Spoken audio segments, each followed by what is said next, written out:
But there's like a lot of filmmakers, like there aren't many filmmakers that really have created their own universe with their films, and I think Tarantino is one of them. Miyazaki is one of them. Of course. Well, Kubrick. Oh yeah, Kubrick. But he was slipping there in the beginning of his career. Yeah, of course. And also like Ingmar Bergman, he created a universe for himself. But he also I do think, although I'm not that big of a fan of his works, I do really think that Wes Anderson is in a league of his own, like Miyazaki and Tarantino.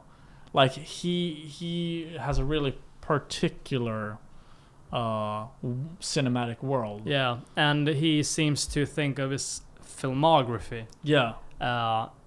Filmmakers like Bergman, Scorsese, Brian De Palma. They have some. I was just gonna say Brian De Palma. Yeah, some too. movies are great, but then some movies really aren't as kind of even to the greater films that they made.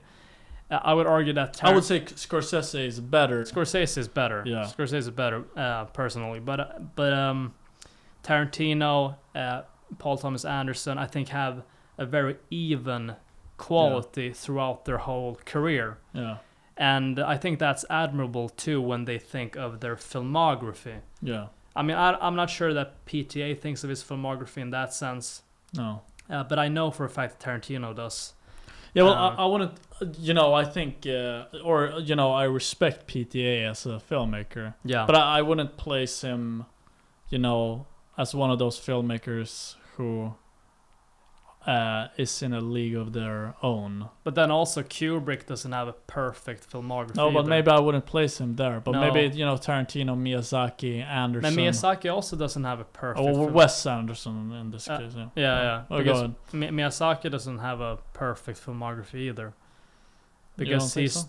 Well, I mean, Castle of Cagliostro. But it's still a pretty good film. Yeah, it's a cool film, but it's not really the same as like Spirited Away. I feel it's quite a different type of film. Yeah, that's true. And I mean, he had that kind of like in the beginning of his career. Like I feel like Castle in the Sky, or the controversial title La Puta. La Puta. Yeah, that film is a little bit more similar to Lupin or Cagliostro, in the type of style. Yeah. And Nausicaa is also, you could tell that he had like a different thing going on there. Yeah. It wasn't until, kind of Princess Mononoke where he kind of really, how do you say, like...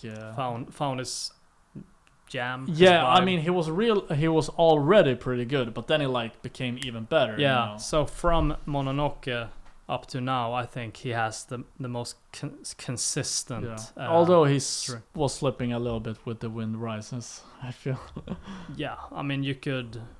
Yeah, I didn't really enjoy it. I thought it was okay. I thought it was pretty boring, actually. Yeah, but I love Ponyo. I love Princess Mononoke. Yeah, I understand also that it was a personal film for him, and I think he viewed it as his last film. Oh. But that guy never quits. No. Fortunately. Yeah.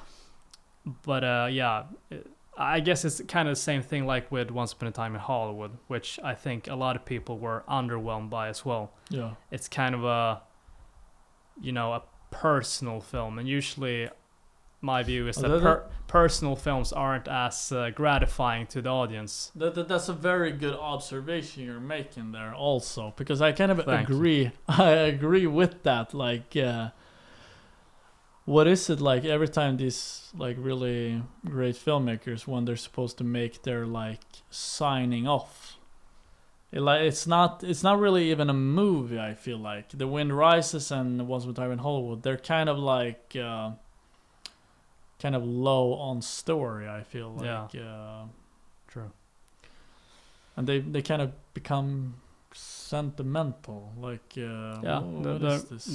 It's maybe a hint of sentimentality or nostalgia. Which is kind of narcissistic in a way, you know. Yeah, I mean, most people don't get to make a multi-million-dollar movie to say something personal. Yeah. But then again, you know, I did enjoy Once Upon a Time in Hollywood more than I enjoyed The Wind Rises, to be honest. But both movies are enjoyable. Definitely. Yeah. I agree with you on that. But I was thinking, maybe, do you have any last words? No, I don't think so. We can go on and on, but I guess we need to stop eventually, so you guys can go on with your day and watch more movies. So, anyway, thank you guys, and see you next time. Thank you.